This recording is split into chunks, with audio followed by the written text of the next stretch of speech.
ضمانت میں تاخیر کا نیا حربہ، ایک کے بعد ایک فیصلہ محفوظ۔ چیئرمین تحریک انصاف اور سابق وزیر اعظم عمران خان کی غیر قانونی قید کو آج 38 روز گزر چکے ہیں۔ عمران خان کے خلاف ایک بھی کیس ٹھوس نہیں، اس لیے ہر کیس میں ضمانت کے لیے تاخیری حربے استعمال کیے جا رہے ہیں۔ اسلام آباد ہائی کورٹ میں عمران خان کی 3 درخواستوں پر فیصلہ محفوظ ہو چکا ہے، مگر سنایا نہیں جا رہا۔ اٹک سے اڈیالہ جیل منتقلی، سائفر کیس کا اوپن ٹرائل اور جج کی کیس سننے کی اہلیت، تینوں درخواستوں پر دلائل مکمل ہیں، مگر چیف جسٹس عامر فاروق فیصلہ نہیں سنا رہے۔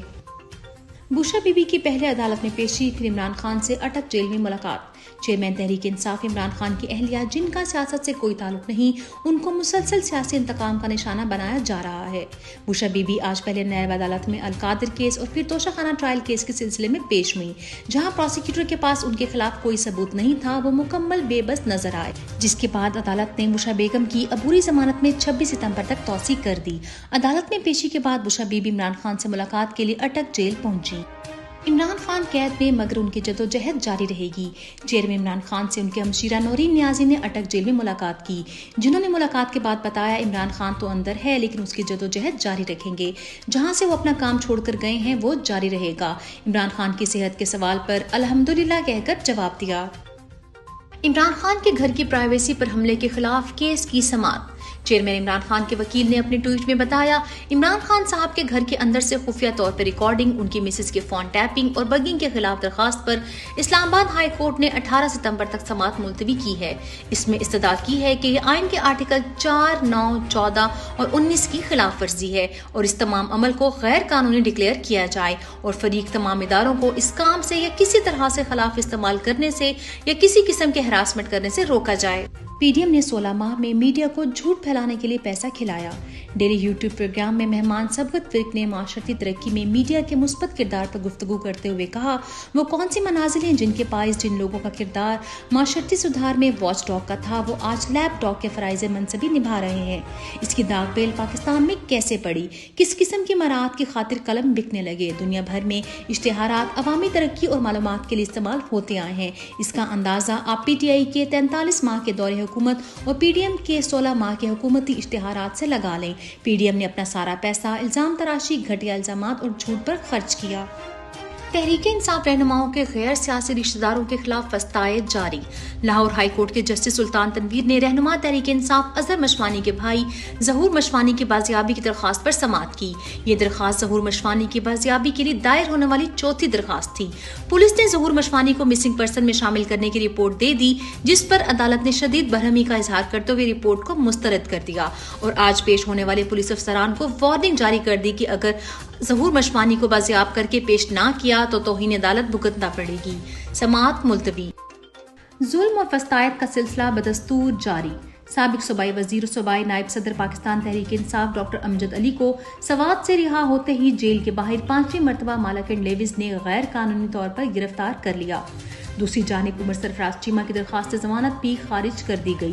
عمر سرفراز چیمہ، ڈاکٹر یاسمین، عثمان ڈار، اعجاز چودھری، حسان نیازی، بیشتر خواتین رہنما، اینکر عمران ریاض خان سمیت ہزاروں شہری مسلسل 100 روز سے زائد غیر قانونی طور پر قید کاٹ رہے ہیں۔ مقبوضہ کشمیر کے بعد پاکستان میں بھی پاکستان زندہ باد کا نعرہ لگانا جرم بن گیا۔ نوجوان دلاور الیاس عرف راہل پٹھان کو پولیس نے مقدمہ 732-23 میں گرفتار کیا اور اس کا جسمانی ریمانڈ اس بنیاد پر مانگا جا رہا ہے کہ اس نے پاکستان زندہ باد کا نعرہ لگایا تھا۔ حالات ایسے کر دیے گئے ہیں کہ پاکستان زندہ باد کہو گے تو دہشت گردی کی دفعات لگا کر گرفتار کر لیے جاؤ گے۔ ضمنی انتخابات اس دور میں پی ٹی آئی کی جیت کے نتائج روک دیے جانے کے خلاف احتجاجی دھرنا جاری۔ 3 روز قبل گلگت بلتستان کے حلقے اس دور میں تحریک انصاف نے تمام تر مظالم کے باوجود واضح جیت حاصل کی، مگر تاحال الیکشن کا نتیجہ جاری نہیں کیا جا رہا، جس کے خلاف گلگت کی عوام کئی گھنٹوں سے مسلسل ریٹرننگ آفیسر کے دفتر کے باہر دھرنا دے رہی ہے اور ساتھ میں عمران خان کے حق میں فلک شکاف نعرے بلند کیے جا رہے ہیں۔ نہ وہ بیمار نہ فرار، قیدی نمبر 804، نہ وہ باغی نہ غدار، قیدی نمبر 804۔ اسحاق ڈار کا ڈالر قابو کرنے کا شوق ملکی معیشت کھا گیا۔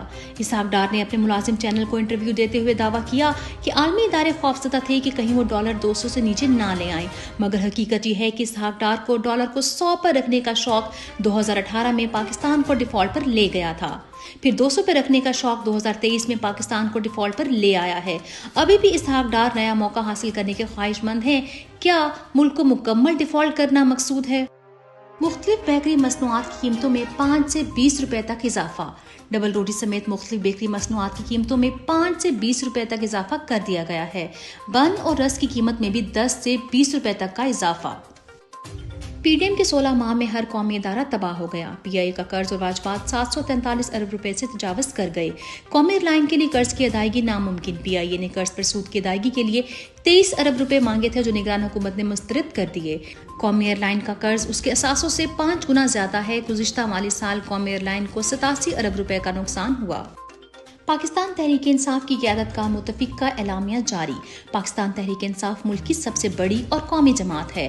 ملک میں پھیلے سیاسی عدم استحکام اور معاشی بدحالی سے نجات دستور کے مطابق عمل میں مثمر ہے۔ قومی اسمبلی کی تحلیل کے بعد آئین کی روشنی میں انتخابات کا 90 روز کے اندر آزادانہ اور شفاف انعقاد ہی پیش قدمی کا واحد راستہ ہے۔ امید ہے صدر مملکت اور عدالت عظمیٰ عوامی فلاح کے لیے ایک جمہوری پاکستان کی تشکیل میں اپنا کردار ادا کریں گے۔ اعلامیے کا متن۔